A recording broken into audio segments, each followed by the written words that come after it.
Hey everybody, today on the Whoa feedback on the camera department, how to make money making videos. Sometimes. Here's the intro. That's what don't fast. Alright, ready? Yep. Go for it. You sure? I can't. Success. Right.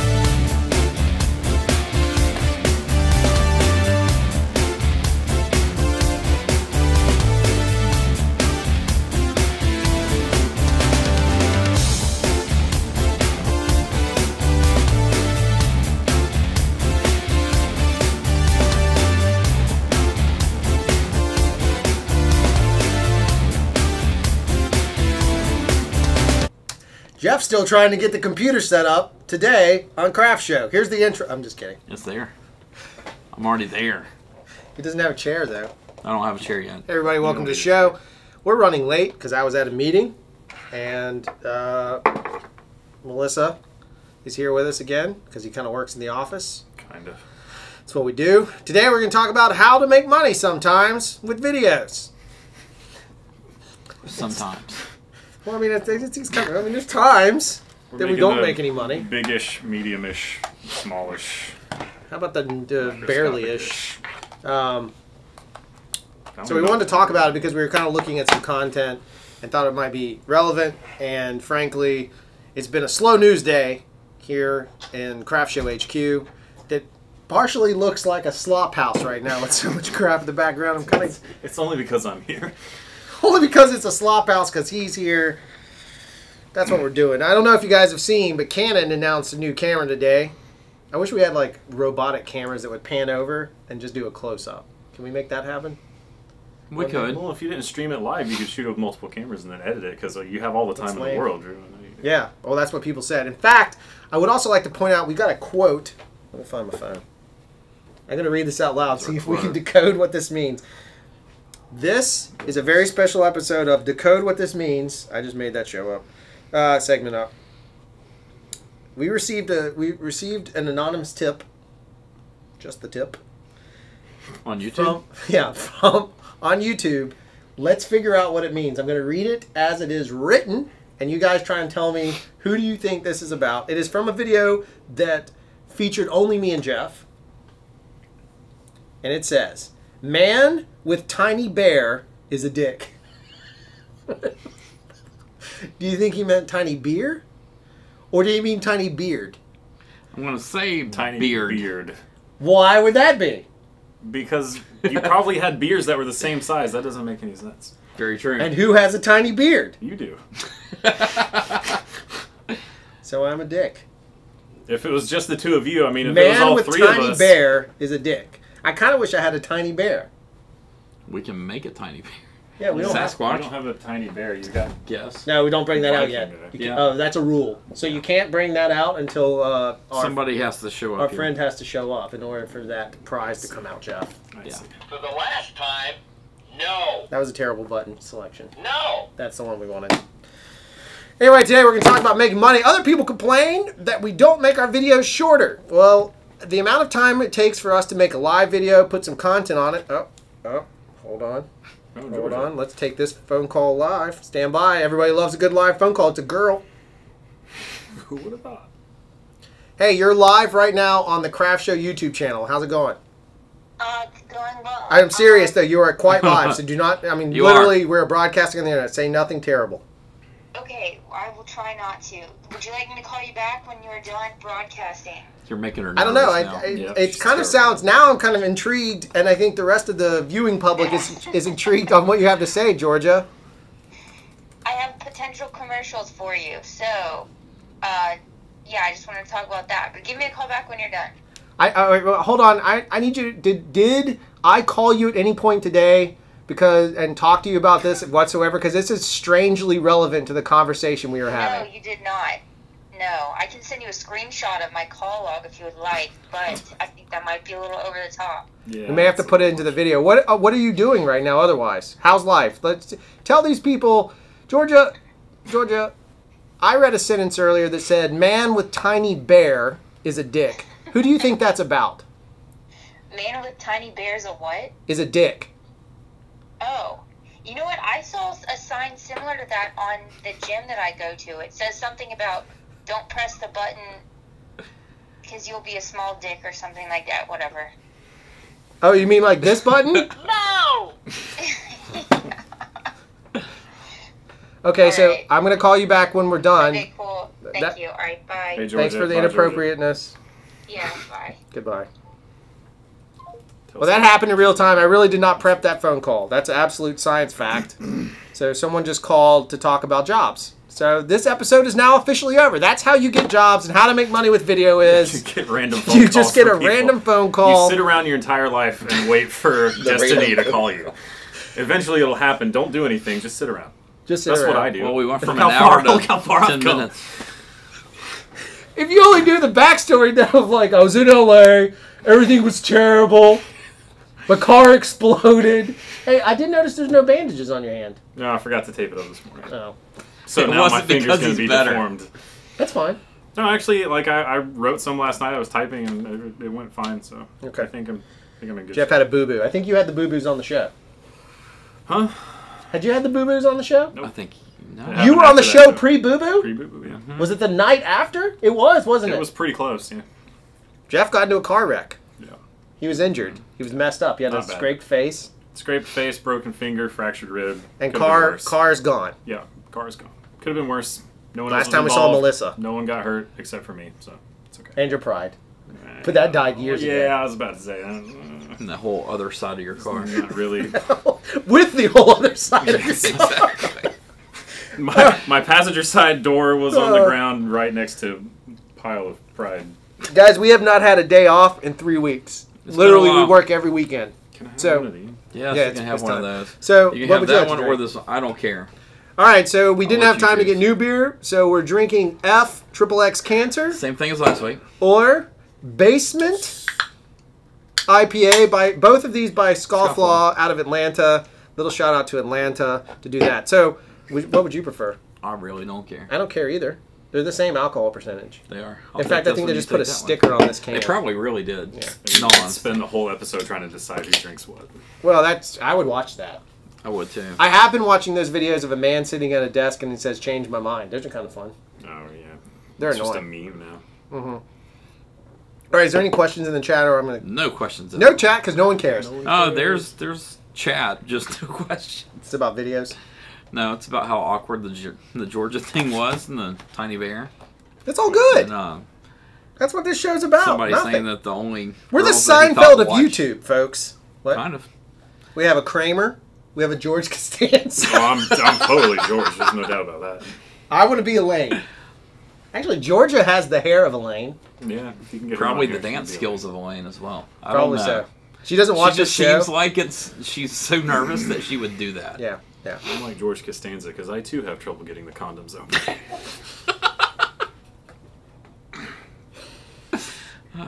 All right. So we're going to talk about how to make money with videos. Here we go. At this point, you've wasted your life up until now because I'm going to show you how we have made money and not made money with videos. We're going to start With how we didn't make money. with how we didn't make money. I was right. Now, in all honesty, one of the things that if you are in the if you're a small video production company or big, it doesn't really matter. But if you were just getting into it or you've been established, music videos seem to be the temptation of all evils. Because a music video comes along and someone's like, "Hey, can you do a music video for me?" You get kind of excited. Maybe you'll do something different. But in reality, music videos end up being, at least in my opinion, a much harder grind for what the result is. So you've got to really enjoy what you're doing or innovate on it or figure out a formula or apply something. So for us, we have a little bit of a formula mixed with a sort of style that this producer that hires us a good bit likes to do. And we like doing his videos. They're great because his bands are good. But I wanted to show some of that. This is going to demonetize this video, but I think it's important that you hear the song with the image. I was going to try and replace it with another song. That went terribly awry. Sounds like that would. It didn't work. So this is, I'm going to let you look at the footage, see if you can figure out what we shot it on, if you want to have fun with it. But I wanted to show it to you guys. Here's some of that beautiful bean footage.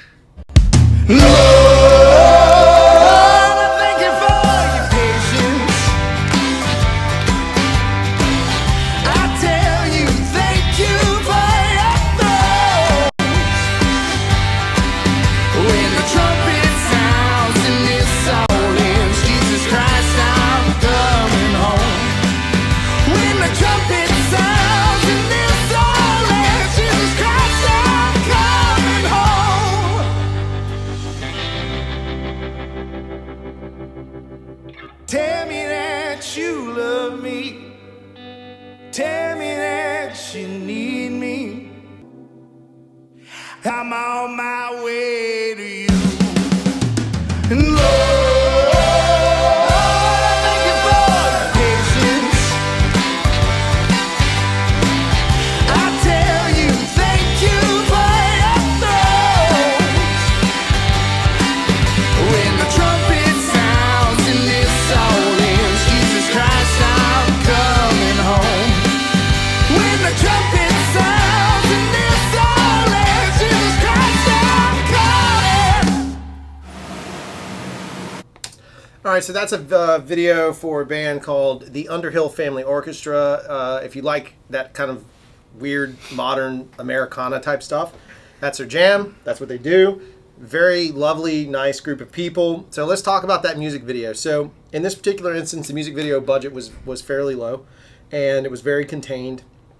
So we had to figure out a few ways of making it interesting with the massive amount of limitations. And this applies to any project. I'm just using a music video as an example.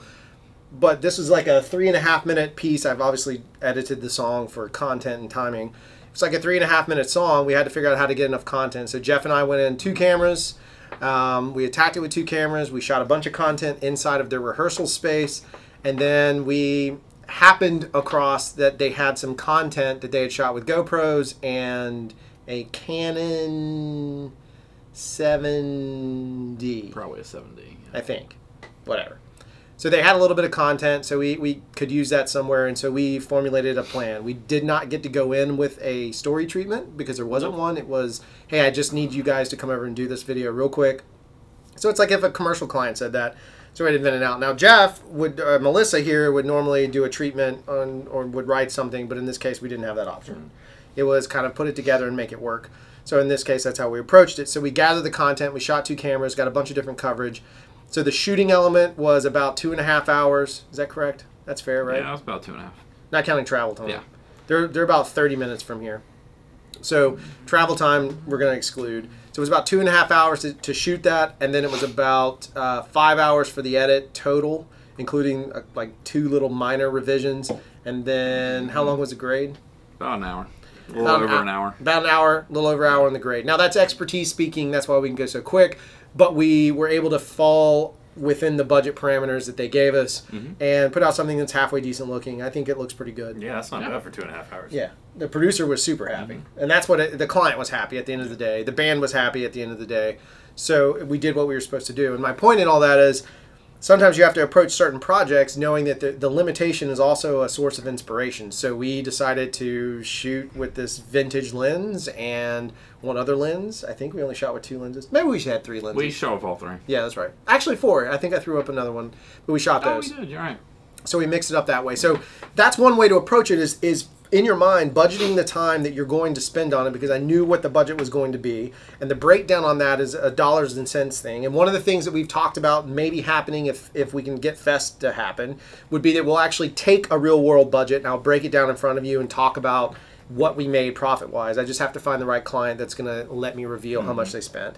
And me and Jeff also have to be comfortable with that sort of personal approach in that. So in this case, we had a budget range and we applied for it. It was less than $1,500. I'll say that. It was considerably. But it was less than $1,500, so that should give you an idea of scope. You can kind of figure it out from there. We did not charge exorbitant amounts. They didn't even really care what we shot. The only reason they wanted us to deliver in something like 4K was because YouTube, prefers that sort of content. So if it gives them a little bit of an edge of somebody maybe watching a video, fine, that's how it works. I see a question in the box. Is it related? Kind of, yeah. Okay. So this question, what is more profitable, recording the video, edit, or finish? Okay, that's a great question. So there's a tier range that breaks out when you're looking at videos.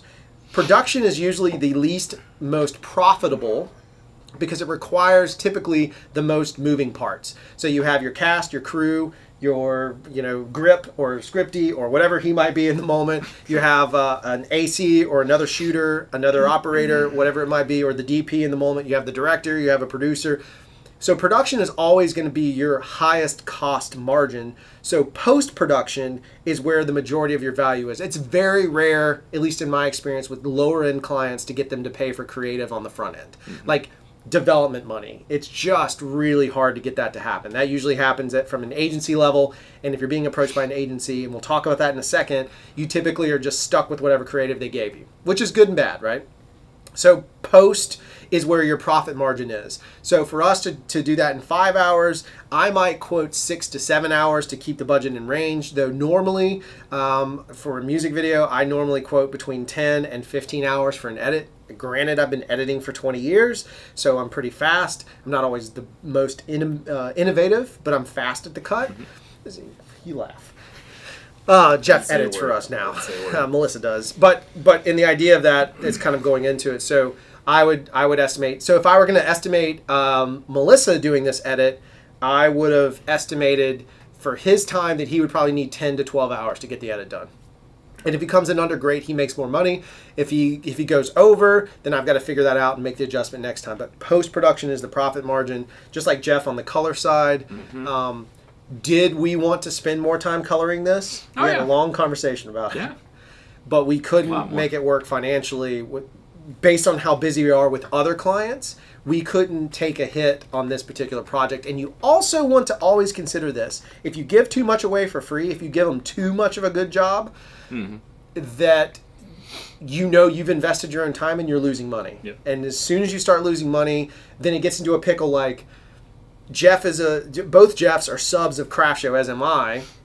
I know where the numbers are, but they don't, so I have to get their word on the quote, and I trust them on the quote, and I pay them their quote. So if Jeff tells me it's going to take him 5 hours to grade something, then I'll bid 6 hours and pay Jeff his 5. That 6th hour is what goes for the company for overhead, because I got to pay power bills and whatever. I mean, not necessarily here, but I would. Same with him. So we'll quote it out. I'll figure out the number, or I'll just say just work the number of hours because I know what the range is of what he'll do. And the more that you have that working relationship, I can bid for Jeff now without thinking about it. In turn, Melissa is getting to the point very quickly, and to brag on him, much more shockingly than I thought. Yeah, he's being humble. $7.50 an hour. $7.50. He went with it. Yeah. No, $7.50 a year, I thought. $750,000 a year. So post-production is a profit center on lower budget. That's where your profit is. Post-production is your profit center. Is there any other question to that, or is that the same one? Any comments? I have a question. Yeah, go ahead. How long does it typically take you to color, like, say, like a 2-minute that's a good spot question. or something? Because I 2 minute never spot, watched you do it, so I don't know how long it takes. About 2 hours roughly for 2 minutes. For about 2 minutes? Yeah. It's about an hour a minute. Okay. Basically, it comes down, feature films are based in reels, usually 10 minutes. I can do a reel in a day. Okay. So Cool. It's a 10-hour day. The problem is, from my personal experience, when Jeff first started, I noticed Jeff in a 10-hour day, without him taking breaks, which makes it a longer day for him. But if he worked 10 straight, even eating lunch while he was working, the quality of Jeff's work after 8 hours diminishes. Yeah, it does. And we have to go back and touch those up. Well, it's the same way with me as an editor. Well, and I'm not zinging you. That's not a zing. that's His true. eyes literally get to see. That's something Right. that just happens when you're staring at the same screen That's for exactly it. however many hours. So a you're lot of gonna times, get like, fatigued. people see videos online where someone, and it is a beautiful grade. Yeah. But ask them the number of hours they put into the grade. I don't care how good a grade looks. I don't, because I know how good a grade can look. Ask the number of hours, because for me as a business person trying to make a living in this, if you spent 20 hours and you only got paid $300 to grade it, either you have a really low rate you might want to reconsider, or you're happy with that rate, or you have just like wasted money.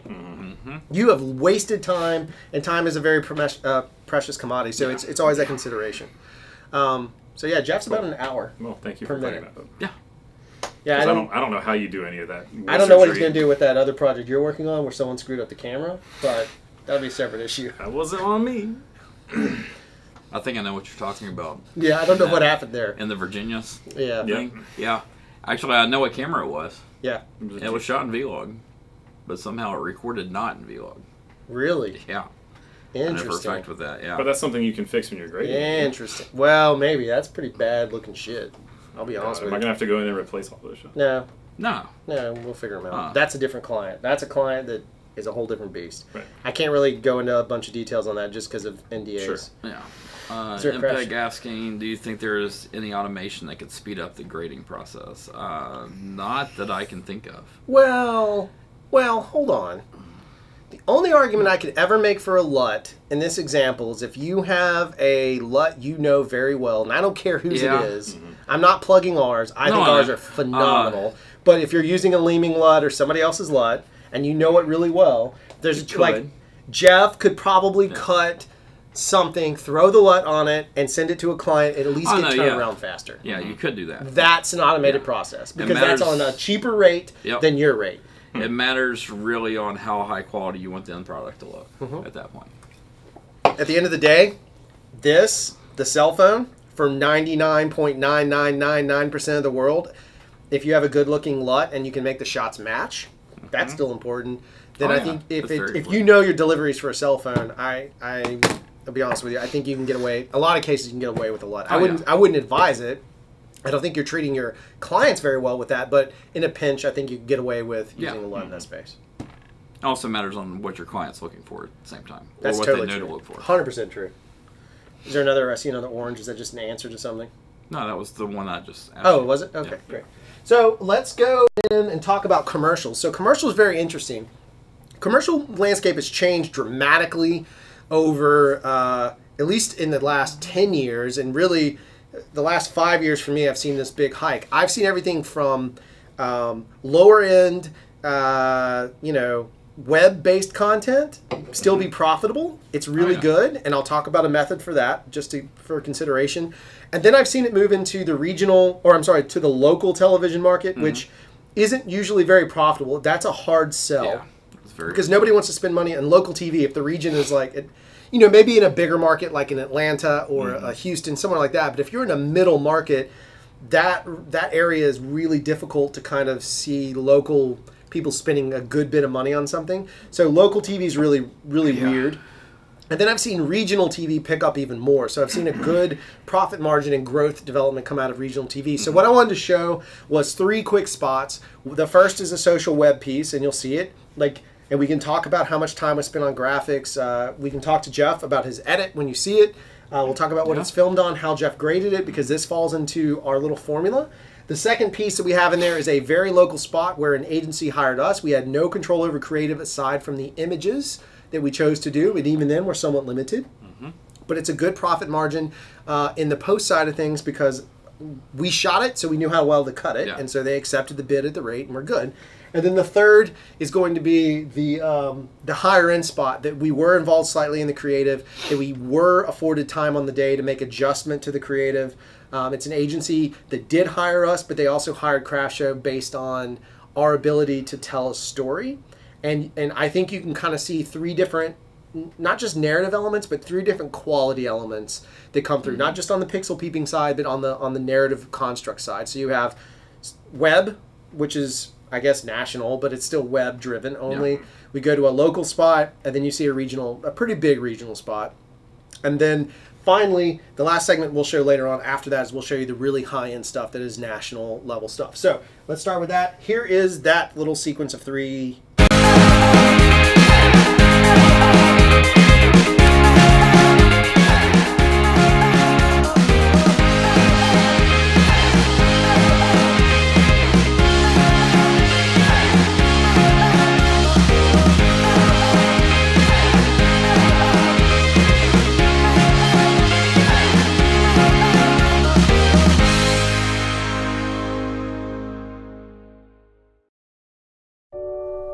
Can we go this week? No, not this week. Can we go this week? Oh, no, honey. I gotta finish this out. Can we go this week? Don't let another summer pass you by. Make your memories this summer at Waterville, USA. Beat the heat with the best lineup of water park attractions on the Gulf Coast. From chillin' to thrillin', you've got to head to Waterville, USA. Can we go next week? Yeah, next week.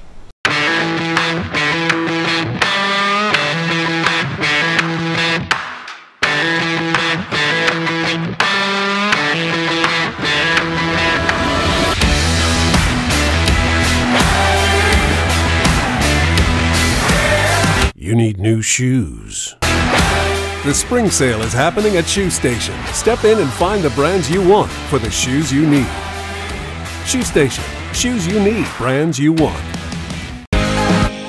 All right, so whoa. It's actually feedback. funny that you showed that shoe spot because notice I'm wearing hiking boots today because my tennis shoes are done. I don't know if you smelled them when I was in here yesterday. Yeah, no, I didn't smell them. Well, they're falling apart. There were so many farts in this room yesterday and the day before. Well, when you get me in here, it just adds a whole new dimension of fart. It really becomes a frat house at that point. Yeah, sure. Except I was never a frat guy. So neither were we. We weren't either. But we've created one now.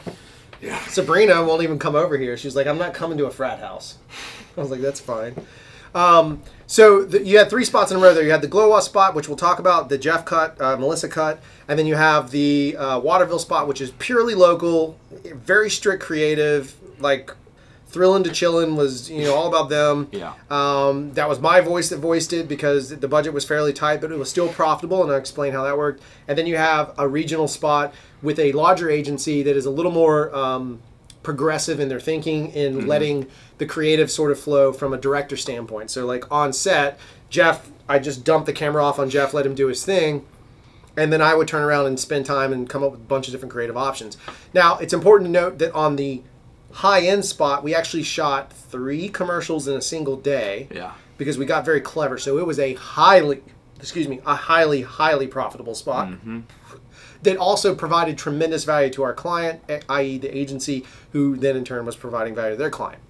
Yeah. So there's ways to approach that. So let's start with Glowa. You got no direction from me whatsoever. I know for a fact because we got pulled out of town for the Atlanta job. Literally just dumped it on. And it was like, hey, Jeff, cut this, and you cut it. Can you kind of talk about the approach of what you went through on that side of it, like the thinking process? And how many hours was it, by the way? For that particular, I spent 4 hours on that. Right, so it was highly profitable for you. Right, and in turn for us. For that, because of the nature of the spot, Glowa, it's like this, this. I don't know what you would call it. It's a kid's rave. A kid's rave. Without the Scooby snacks. Yeah. What do they call it now? What's the cool term for ecstasy? Because I just use a 1995 term. Molly. Without the Molly. Yeah. Basically, since that was all about dance and about rhythm, cutting it was all about the rhythm of it. So just trying to put together, shots that were dynamic, shots that were high energy, shots that matched the rhythm of the song that you picked, because you already had the music picked out for it. Really, it was really easy for me just to throw together shots and make it just high energy was really what was important about it. And the shooting side of it is, again, we approached it knowing. So what we did was, for that particular client, we knew that they had 3 projects coming up they needed done. So Jeff and I bid out an entire day of shooting, knowing that our day would end at night at the Glowa event. So we shot a whole bunch of other content during the day and then finished up at night. So that made the shoot extremely profitable. It was just me and Jeff. Yep. That was all shot on GH5 and GH5S. Yep. And so we knew that in the nighttime stuff, Jeff would have the GH5S and have more of the controlled shots, and I would do the more wacky random shots with the GH5. Because we wanted to make sure we at least had some decent shots and mine could go batshit crazy, no one cared. Point is, that edit was very profitable because he spent his 4 hours on it, but I knew how much it took for us to get it out the door. Yeah. You spent an hour on the grade? Maybe. Not even that, really. Right. So again, highly profitable. And everything. Right. Based on time. In fact, it was a very remote process, so even the review process was very quick on time. He would send us a link. He cut 2 in the same day. He sent us a link. We looked at both spots. We approved both spots, made the changes or whatever, then approved them very remotely, very efficiently. So even from a creative director standpoint, like the project comes to me, I sign off on it, Jeff signs off on it, we send it to client. Melissa did a fantastic job on that workflow, so that's a profitable piece. So you have to think in terms of how can I take one shoot date and maximize that to be multiple. From that same shoot date, not only did Glowa get created, we have another one that's a splash pad, and we have another one that's a hotel. We have another one that's... the hotel was the one that wasn't truly planned. Right. It was just we had time. We had time. In the middle of the day, so we added an extra one into it. Right, and that's called the upsell. Yeah. And I will say, like, when people think editing, especially editing commercials and spots like that, like, it sounds like a really tedious job, which it can be, but I'm having a surprising amount of fun, like, getting creative. Because you're a writer. Getting creative with the cuts and Yeah, exactly. I guess because I'm a writer, I like telling stories, and it's just a different way to tell a story. Even if it's just a commercial or a little spot like that, you're still building a narrative out of it, which I have fun with. There are times, and I think and correct me if I'm wrong, and just be honest about it, because it's okay if I'm the only weirdo that does this. There are times that I will put a shot in there that I will write the story in my head of why that shot needs to be there, because it means something to me. Oh, sure. And the audience may never pick up on it, but if it's there, somebody may. Oh, I told you about my big artistic moment with the splash pad one, where it ends with all these kids getting hit with this giant waterfall, and the song that's playing says something about I don't want to grow up just in that moment. So I was like, oh, I'm artistic. That's like adulthood falling down. Ah, there it is. See? So there's times when you can find that beauty that makes the edit, even on something that feels mundane, fun. Right. And mundane becoming fun equals profitability, in my opinion. As long as you don't lose control of the fun. If it becomes like, I'm suddenly shit-faced, like if you go out and have a beer, that's one thing. If you become suddenly shit-faced, there's a repercussion for being shit-faced. I don't drink at work. This isn't work. I'm not working. This is crap. That's what I'm saying. I don't drink at work. So there's that side of it. All right, so then the second spot, we look at that. So that spot was 2 locations, single day. Actually a harder spot, less profitable on the production side. Again, a local spot, so less profitable on the production side. Moderately profitable on the post-production side. Not much. But not much. And then actually took a good bit of time to grade because there was a lot of elements in play. We did not have enough money for a massive crew. We had there was the 3 of us.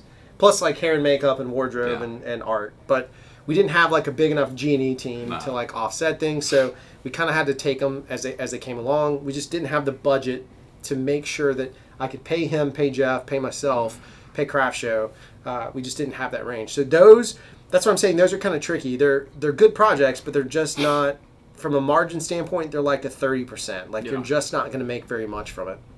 Which 30% isn't bad, but I like to be closer to 50 to 60% because I think experience is a very important indicator of quality, right? It should be, yeah. It should be. And the more you do something, the more you can do it faster and you can charge a higher rate. So you might charge what normally you might pay somebody $20 an hour for, suddenly you can get it done.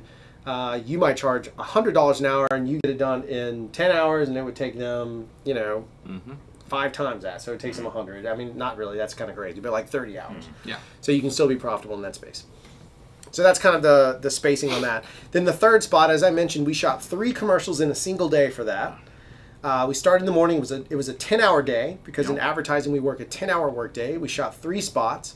We took variations on those. We had multiple takes on everything. We had improv, room for improv on every single one because the female equivalent of that spot was a Groundlings trained actress, and she just like gave us all kinds of looks, like all over the place with comedy. Well, it gave us also secondary and triple options of different ways of doing the scene. Yeah, that's true. So we had scene exploration, so it was a very traditional spot. We had a decent sized G&E team on that. Yeah, that was a decent sized crew. Higher profit, but the margin on that too, though, is because we had more time. We got 3 done.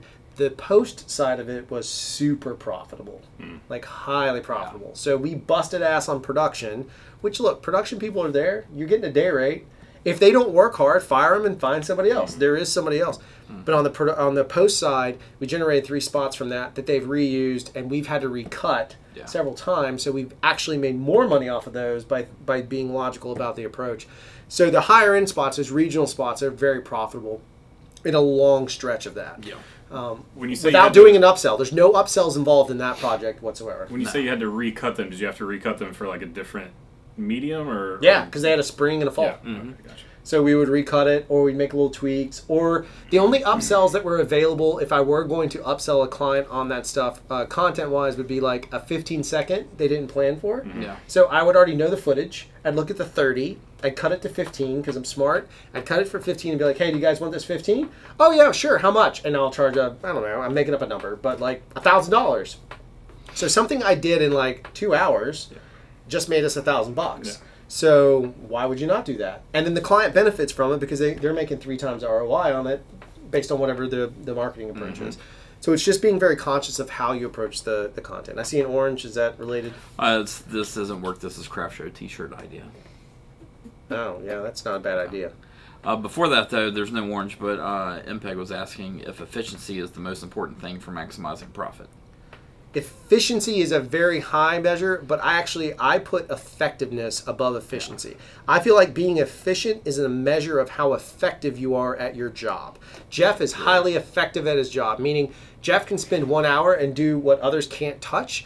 Melissa has gotten to be, this is why I was bragging about him earlier, is Melissa is highly effective at editing. He actually is. For the rate that he's given. He's very good. I'm making money off of his dumbass. I mean, self. No. Yeah, just wait for the quality of the next one, Drew. It's going to be 30 seconds of my butt. But see, I hold the cards. That's true. Evil laugh. Evil laugh. It's fine. No, he does a good job. So I would actually say efficiency is very important, but I would look at how effective the production is, how effective your post process is, how effective your team members are, because they're actually going to be the true measure of efficiency. Jeff and I can do a lot more in a smaller amount of time than a lot of people can. We get good enough to get the result. What's your big difference between effectiveness and efficiency? Well, efficiency is just a measurement how quickly you can get something done, or how that's good enough, right? So to me, so you're saying just look at it from an effective standpoint, like how effective is my skill set at creating that, right? Then shows how efficient the process was, right? Because I have experience, right? I just use effective. What you're looking for is a balance of effectiveness and efficiency. Correct, and that's why I say I think you can be highly effective at what you do, right? But I think if you look at the budget and the constraints and all that, that's the judgment I'm making, and that shows me how efficient the process was. But you're right. Yes, it's a measure of the both. All right, so that's 3 spots. So you've seen a music video that is moderately profitable, highly profitable in post. Production, not so much. It's okay. Because of time constraints. Yeah, we knew what we were getting into. Right. You see a web spot, which is highly profitable in production and highly profitable in post if you're very attuned to what you need to do in order to obtain that web spot. I'm not saying don't go out there and make a $250,000 web commercial. If you can do it, do it. I just mean that if you can land a client that's going to allow you to do several of those, you might as well get extra footage and upsell or shoot it all at once. So it basically makes the shooting process more effective, therefore more efficient, whatever. Makes it more profitable. The post side of a regional spot is profitable. The production side, or the local spot, I'm sorry, is profitable. The production side, not so much. I mean, you're going to make some money, but it's not going to be as great. You're going to spend more time on the production than you will on the post. I guarantee it for local. And then, unless you get a grinder, and that can happen too. But that that just comes with experience. And then the regional spots are the ones that are the most advantageous, in my opinion, because it is a high value of production, and it's a high value marker on post. So you gain both out of it. It's just being able to maximize your workload, and that some of that comes with experience. Like you just got to know how to schedule projects. But the other side of it, if you've done a movie, you're used to working. A small movie, it's 5 to 7 pages. I mean, I've seen worse stories, but the average isn't it 5 to 7 pages a day? A day, yeah, somewhere around there. So 5 to 7 minutes, right? But it's a lot of coverage to get there. Oh yeah. Right? That's in no way indicative of how much time and effort you're putting into it. Right. So if you understand that process, then a shoot is you're like, oh yeah, we got 30 seconds. So you're really shooting like, what is it, half a page? So for us, we shot 4/8 of a page. Is that right? Yeah. Or really a page and a half. So I'm sorry, a page and a half. 30 seconds each, 3 spots. Right. So we shot a page and a half in film terms. Yeah. For 10 hours. That's pretty good. That's like big we studio turned it level. into 2 pages. But we turned it into 2 pages, right? And that's studio level shooting, right? So then the last piece I was going to talk about is the really high end, and this is my favorite space, not just because it's fun. The high end is the area in which it's profitable, but it's also going to be potentially something to help you get more work. High end for me, post-production wise, is always it's the lowest benefit in post. We not lose money, but we don't make as much money in post on the high end because there's usually a lot more scrutiny involved because of the investment. The production is the production, so your production numbers basically look better on paper if you do like an evaluation against your budget. Production on really high end stuff looks better. You can afford typically to rent better lenses, have better crews. In this case, it's just me and Jeff, but we did have really high-end lenses. And so I wanted to show some of this content so you guys could kind of see the higher-end stuff. And these are, I mean, this isn't like super high-end, but it's, for craft show, pretty high-end in terms of like budget and reach and how much more there's going to be from it. Yeah. So it's a long-term project. And I'll answer whatever the question is here in a second. Here we go.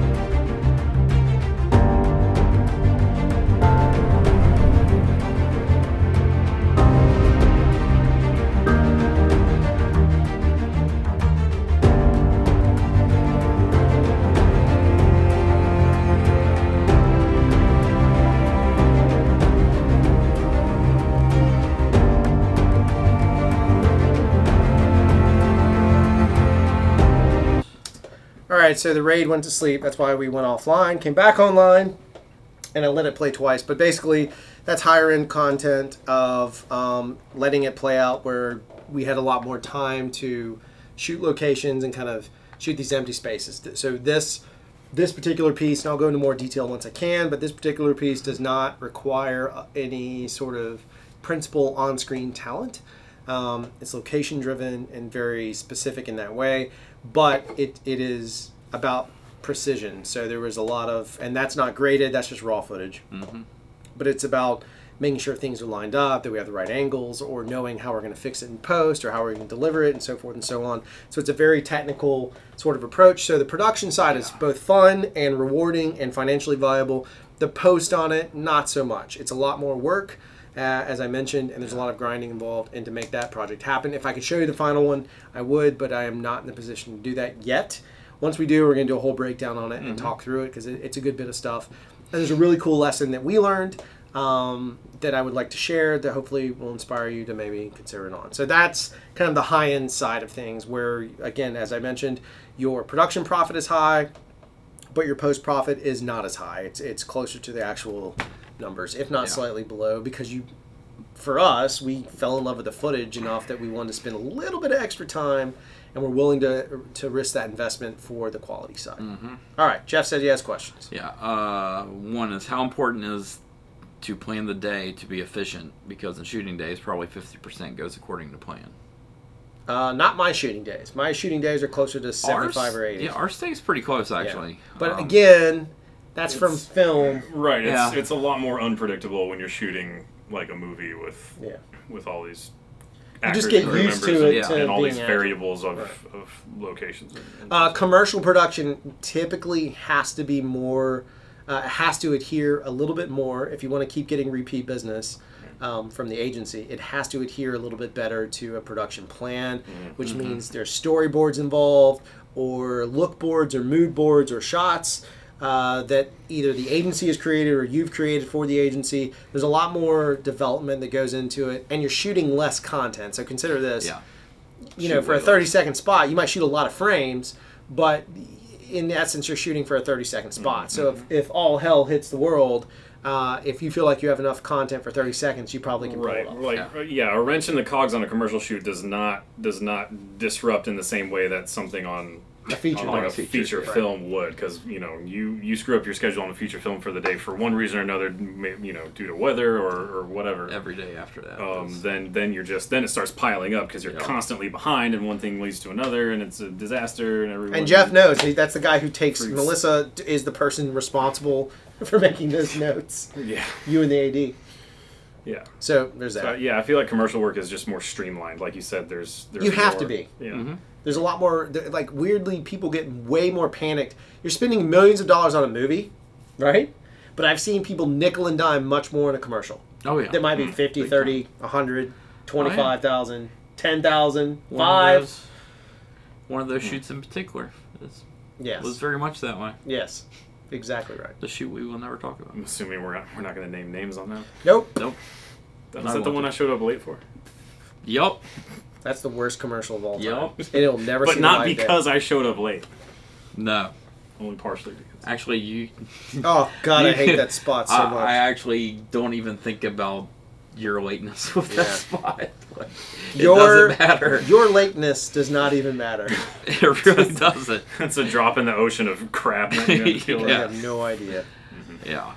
So we had another one earlier that was, how long was your longest shooting day? On a commercial, It doesn't I gotta say. specify that. In his trainee time, he once worked 14 hours on a set for $2 an hour. Ooh, Yeah. that's rough. I've done worse. I've done way worse Yeah. than 14. No, I mean that's bad, but I'm Yeah. with you. I've That's done not worse good. than 14. I haven't done worse than 14 at $2. I know. I don't think I have either. Oh my God, you guys Not missed bad. out on the early Well, days. yeah, I got started way later. Yeah, the early days of the movie side. I've told the story, the locations stuff. Yeah. When I was a location manager on Grift, that had Norman Reedus, Armand Desante. I think they changed the title. God, Tough luck. I told you the story about how I was going to be an extra in that movie, right? Now, Is Yeah, this the, this was back when I was in. God, what year was that movie? I was in like 8th grade or Shut up. something. is this but old I Norman waited- Reedus attitude or like Norman Reedus now? this is attitude? Norman I would assume it Reedus was like just the before old- Boondocks. okay, or right. a while before It's, Boondocks. Right, it's so it was that before he certain blew Norman up. Reedus. Oh, it's a time very period. certain Norman Reedus. Yes. But yeah, they had they were set up at the fairgrounds. They had like Yeah. a big carnival set. Yeah, that was me. That was And- my and- location. And me and a group of extras waited around all day, like extras do, and eventually they cut the scene that we were supposed to be in. So That happens. didn't That do- happens. That was It was- efficiency. It Yeah. was cold. And it was. I think it was raining. It was. It was a miserable shoot. Yeah. I worked on that show close to a 36-hour day and did not get to sleep. So I'm going to say the physical labor was 36 hours in that week, and I didn't get sleep because my grandfather died in the middle of that movie. So I had to go to his funeral and give a speech. Talk, whatever. That's eulogy. Thank you. Matty Had to B. I know what movie that is probably. and at the end of it, I'd calculated. I didn't have an assistant, and I was making $150 a week. Yep. I know 5-day the week, producer of that one too. $30 a day. So do the math on that, and my average hourly. I'm not making it up. My average day was 18 hours. I'm telling you, it was the worst experience. But I came out of it like a effing phoenix. Oh, sure. And like now, like location challenges don't really bother me anymore. And like location managers try and get one over on me. I'm like, yeah, you're full of shit. Move on. Well, that's why those experiences are valuable. They're extremely, but they suck when you're in them. Oh, no, And I they do. barely made rent. And then I ended up paying Jared Murray. I ended up paying him $50 out of my $150. So now I'm making $100 for the last 3 weeks when my grandfather died. I just didn't have a choice. Like I needed to be with my family a little bit. That was the worst. So that's the longest production day. In commercial land, I have never had over a 14-hour day that I can remember. How long were the days on the shoot up in the Sitka shoot? Duck camp. We were close to 14s. But I didn't give a crap because they Nah. fed us like insane. Yeah. We got paid. No, and those were stupid hard. That's probably the hardest, longest craft show ones, but it was super fun. Was that the ones where you guys were out in the swamps? And Yeah, stuff? we're in the swamps with the ducks. That was But also met one of the top chefs in the world. yeah. And then drank Chinese moonshine. Don't Yeah. ever drink Chinese Yeah, moonshine. Who was the chef? Just curious. Guy named Aaron. Yep. Just had a baby. Good dude. Yep. Hell of a chef in Memphis. Exactly. Go to the Vault if you're in Memphis. Great guy. Tell So, Aaron that anyways. you watch Craft Show and you know Drew and Jeff. He'll know exactly who we are. What is your longest? I'm not counting the movies I directed, by the way. That's a whole different Well, scenario. yeah, because your days are. I mean, you never really stop when you're directing. But No, you don't. probably between 18 and 20 hours. The last week of Gerald's game. Oh yeah, those were rough. The last week of Gerald's game, I probably logged just over 100 hours. Woo! Or just under 100 hours. I can't remember. We had like 3 18-hour days in a row on that one. Yeah. Woo! Because that was one of those where we steadily fell further and further behind. So the last week of the shoot, we spent the entire time trying to catch up, and that's what happens. You end up working miserable hours. It was That's late in the terrible. night. It was exterior shoot, so it was just cold and wet and gross. And, Yeah, that's brutal. yeah. So that was one of the longest weeks of a shoot I've had. We worked some really long hours on one that we did last year too, Mary. Yeah. But I would say, I mean, the longest day I've had is 18 to 20 hours, probably. But I mean, and that's as a script supervisor. Now, guys like locations and the Teamsters doing transpo and stuff, they work longer hours than that. Not Matty Banfield, though. He goes to sleep. Well, I can't speak for Matty B, but he goes to Matty's sleep. got 2 on here. He goes to sleep right away. He just sleeps in his truck all day. No, that's not Matty. Well, that's what they do. That's another one. Yeah. That's the only time they can sleep because they get That's off true. the latest and they can go to work the earliest. Yeah. Well, transpo. Nobody ever complains about transpo sleeping.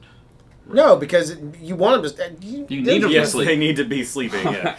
They make so much freaking money anyway. It's Oh crazy. yeah, no. They're into like double overtime in like 4 hours. I'm not saying I feel bad for them. Matty B said he sleeps in his car as often as possible. Yeah. There's a reason they do what they do. They make good money doing it. Yeah. Oh, yeah, Smart they dudes. do.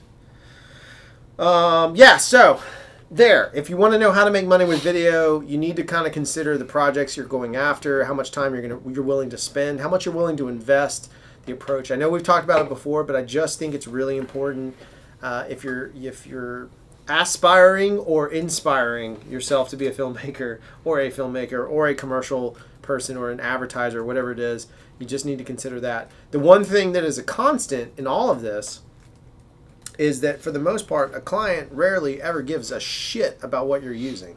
Oh yeah, they don't care. They just don't care. They just want it to look good. As it looks good, yeah. If you can make it work off a cell phone and you make more money and that's profitable and you're happy with it, go for it. Or it's a client that's high end that thinks that they want you to use only one camera because it's the only camera they actually have heard of. Yeah, that's true too, which we've come across a lot with Reds, and I've also come across it with Aries. Oh yeah. As they said, Aries. I know a lot of people that won't shoot a commercial for Red because it's not an Alexa. Yeah. Ugh. Yep. Yeah, it's retarded. It's stupid. We just had a job that just said we couldn't do it because we had to be on a C300 and F7. I was like, GH5 will do all those things. GH5S will do it all with timecode. There's really no difference in the two. Image quality is basically better in my opinion, having shot FS7 and C300. I love the look of the C300, but yeah, I'm not going to go buy one. So it's part of its education. That's just people demanding stuff. They have network constraints and all that kind of junk, like Netflix, we've talked about that before, or a studio, or if you're working for a major network, they're going to have restrictions on stuff, so that's just kind of the way it is. Did we miss any questions? No, thanks. And yes, I will read an email that apparently I'm supposed to read. I don't see it. It might be going to my junk folder. It might be. Trev asked a question, but it was towards Matty B. Oh. That's it. Yeah. That's all we got. Yep. All right. That's it then. It's not a shorter show. Sorry. I have a question for the people on the internet, all Okay. 25 of them watching right now. Well, there'll be more later. Who would want to see a weekly film review show from these guys? Now, we want to have a show called The Jeffs, where Well, there's Jeff and that. Jeff talk to each other. Well, Welcome we all to know Jeff it would be and the Jeff. most boring thing you've ever seen in your life, so don't vote. Tell me a show called Jeff and Jeff isn't brilliant. With just us two sitting there like a couple of morose. But can we Sons do of it bitches. with like an intro, kind of like My Two Dads or some other campy 80s Oh my God, yes. comedy show? Actually, if you do it like, what's the bulky show? Perfect Strangers. Perfect Strangers. There we go. Dun, dun, dun, Yeah. on the wings of the dreams, flying high. And then we'll put the TGIF logo down in the bottom corner. And we'll get Dino to be Steve Urkel. Okay, I'm doing that even just for our own selves. TGIF. But anyway, we've been talking about maybe doing like some kind of. Yeah, we talked about doing a movie review show. I think that would be a lot of fun. We've talked about it We've for a long talked time. about Oh, it. Simon We and should do it. Simon. Thank you, Well, Penner. that's what I'm That would saying. be Simon and Simon. Yeah. Yep, I'm a compendium of 80s TV show theme songs. Go ahead. Someone quiz me. Well, Jamie said 2 Jeffs that drew in a pizza place. Oh, that's pretty good. Yeah. Well, we do want a pizza place. Yeah. we Called do want a Pie Hole. pizza place. It's a good name. He used to work in a like it. restaurant, so it could be I know. 2 Jeffs and Drew in a pizza I place. used to work in a bunch of restaurants. Yeah. Well, that's what I fell in love with But Melissa. you over. can't because your hand's all jacked up. What all chefs' hands are jacked up. Oh yeah, When you I should have first seen met- all the Not burns I used because to they have on my got arms. into a car No, accident. that's true. Probably. I got into a car accident while I was cooking. There was a too soon joke right there, but I backed off. There's a back off. Sure. No, not about you. No. Just about a chef. I just My backed 2 off. Jeffs, the Jeff review. My Jeff 2 Spective. Jeffs. The Jeff Spective. I like that Yeah. one. The Jeff Spective. Some pretty good names here. Yeah. All right, Matty B, question. I need 3 good theme songs right now. Writing trivia for tonight. I'm going to say Simon and Simon now. Yeah. Oh, no. Silver Spoons. No, the Three's Fall Company. Guy, because it was written Fall by a Guy. famous. I think it's. I guess everyone would know It's Lee Three's Majors, and I think the song might have been by like Conway Twitty or somebody like Yeah. that. It was somebody bizarre like that. The 4th verse of the Dukes of Hazzard is very depressing. Yeah. Yeah, it never came on TV.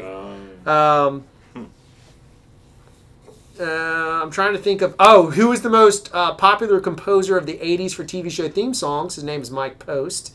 If you look up Mike Post's songs, they're all iconic. Night Court.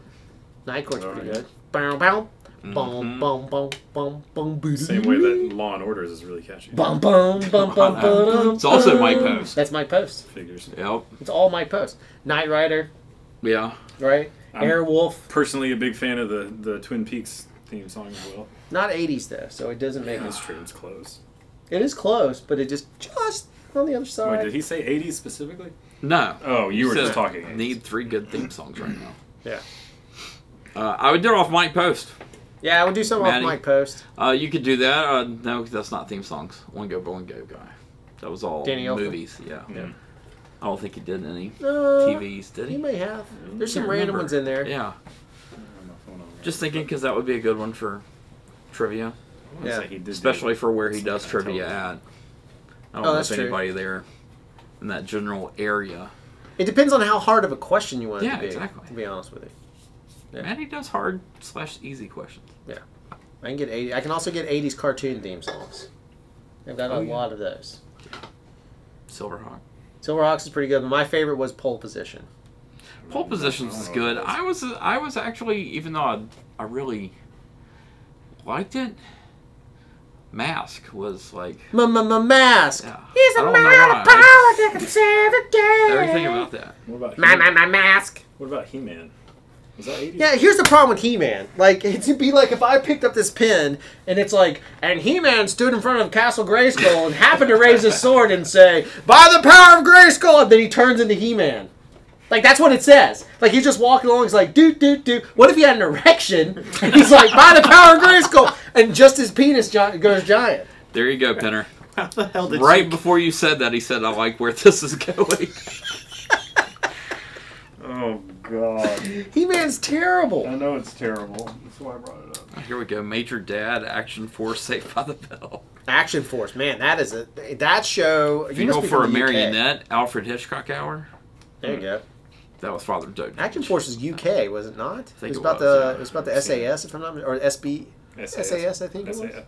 It was SAS. Well, I don't know if that was the show, but Well, no, that's there's British. SBS or Special Boat Okay. Services or whatever it is, like their Navy SEAL Gotcha. equivalent. SAS is above it, Yeah. but Pinner has the music of TV theme songs. I actually used to have one of those too. Yeah. Remember, you and I used to listen to that all the time. I have Pinner a used to weird- have a punk band that was all they played was TV theme songs. who did? Pinner says that. Really? Yeah. I always Peter, wanted to we're cover talking- Golden Girls. Well, we're talking about doing another one at some point if we ever do. Yeah, I'd want to do a. Or if Rando. Is he in here? Yeah, Pinner's in here. Is Not Joff? Rando. Not Joff. Clark? No. No. Clark's a big wrestling mark. Clark's not here. Is it Joff or Clark? I thought it was Clark that's a It's wrestling Clark. mark. Yeah. Yeah. But Joff is here? He was earlier. Okay. He was earlier. All right, well, now we're talking about nothing, so you've wasted your life. Yeah, we really are. Welcome to the Robotech club. songs, Nanny, Real Man. American. Real American? You mean the greatest American hero? Oh, that one was Believe it mentioned or as well. not. DuckTales. DuckTales is a classic. The new version of the song, I was so excited to show it to my kids. It's terrible. Is it? Really? It doesn't have the funk to it, Yeah. so it doesn't have the boom, boom, boom, boom, like the dude slapping the bass. I'm sure it couldn't have been as bad as who were the ones that did the new Ghostbusters song for the 2016 film? I never saw it. I know, that was terrible. Oh, what was Did the they band? try and rip it Fall Out off? Boy? Oh, no, it's Fall Out Boy, I think. Oh, it's awful. Yeah, it's Oh, the it's the exact worst same thing you've song. ever- It's That just movie's not good, reimagined. though, but not because of the women part. No, The gender part doesn't matter. It's a bad movie. What's a shame about that movie is it got so much attention because of all the controversy, and in the end, it was just a non-funny comedy that just tried way too hard and had way too much improvisation It did. when That was it stupid. was just not good. Jeff But of did- course, I'm a sexist because I say it. You are. I'm a sexist for Jeff did love Jurassic Park, though. That's like his new favorite movie. Who, me? What, Fallen Kingdom? Nah, terrible. No, he loved it. He was telling us just before. I could do that whole entire. I could do a whole entire episode on that movie. Yeah. I can do that one since you did Last Jedi. Oh my God! Yeah, you can. I hate the Last Jedi so much. I'd rather literally swallow a razor blade than just slices my insides off all the way out of my butthole.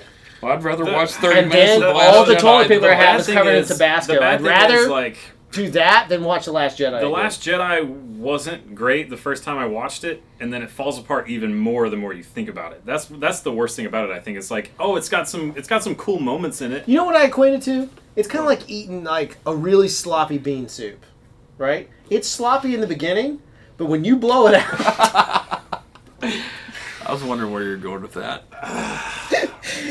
Okay, sure. Poop jokes. Yeah. All right, I'm killing the stream, Ray. Hold on, we got 2 questions. Oh, 2 questions. If you want to. One was a little farther back. It was, what do I grade on? I had to grade on DaVinci Resolve with... Well, it's Scratch. I don't really grade in Scratch yet, but I do use Scratch. Like that kind of Scratch. Trying to think of what my panels are called. Tangent. Tangent Elements. That's what they are. Yeah. That's the basis of my color stuff. I'll have to write it out someday that I do the whole entire thing. And the other one was, question, though might have missed it, what project kept you guys busy last? CA South. Yeah, that's what we've been working on that we can't show really yet. That's our and client. I just tried to save the lives. You broke the internet. I did. Oh, there it goes. The fancy high-end anamorphic stuff. Yep. Here's the real question. How do you think episode 9 will do financially? It's going to make a ton of money. It'll make a ton of money. Yeah. Even They though just I put think- Lando into it. So I don't know if you saw that. Well, they got Really killed. He's got to die. I know. Well, If you they're know, But they're going see, to have to the- kill him and Nine Numb comes up The and thing becomes is, Lando. why... They have to kill him now. But why, like, First of all, I think I can speak for all 3 of us when I say that I just don't really care anymore about Star Wars. No, they've killed it. Yeah. I actually Disney cared was gonna kill it. after I knew they were Solo. gonna I run still into it. cared. Mm-hmm. I loved Solo. I loved it. But You didn't watch Rebels. I just don't. I mean, Lando's going to be in episode 9. So you can kill I it. don't care. So I mean, I'll go watch it just like every other sucker who's grew up on Star Wars or whatever. But it's just an excuse to kill them all off so that Ryan Johnson can touch his Johnson. Well, the only and one be they happy. didn't kill off was Leia, ironically. Yeah, but God did. Well, that's what I'm saying. And he knew. She should have died when she got ejected out of the freaking spaceship instead of moonwalking back to... or spacewalking, whatever you want to call it. I'm Mary Poppins, y'all. Mary Poppins. Somebody said it best, I'm Carrie Poppins. That's There what I you thought go. was the most genius. Do you think if people are afraid to work on Star Wars due to it being like a religion? No. I would take it in a heartbeat. Yes, though, because Christopher McQuarrie turned it down. Really? Was asked, yeah. That's my phone ringing. I'm just going to ignore it. I don't care. Yeah, Why is it like a... He feel said like I'm that he at doesn't want to have to Carrabba's. deal I don't know. with It's all like backlash. I'm sitting in the It's lobby like elevator of, music. of, I know, it really is. Olive Garden right now, waiting for some I breadsticks don't and know. I just bottomless picked a salad. friggin' ringtone. It was one of the least obnoxious ones. I kind of expect you next time to come in here with some like really nasty metal or hip hop, like something kind of Metal I'm I thinking, would like- do. Hip hop I wouldn't do probably, but metal I would do. What was his name? The back though. Two Live Crew, No. It was New Orleans rap. Master Master P. P. Other one. Juvenile. Juvenile. If it was going to be anyone, it'd probably be like Immortal Technique or... Oh, look at you. You talk about no hip hop and you busting out people's names. Well, that's one of the few ones that I really like. I don't even know who this is. He's a rapper. I figured that. Welcome to the That's White all I'm Guys saying. Show. Yeah, exactly. But no, there's stuff that I like. All right, now I'm Yeah, really that's feeling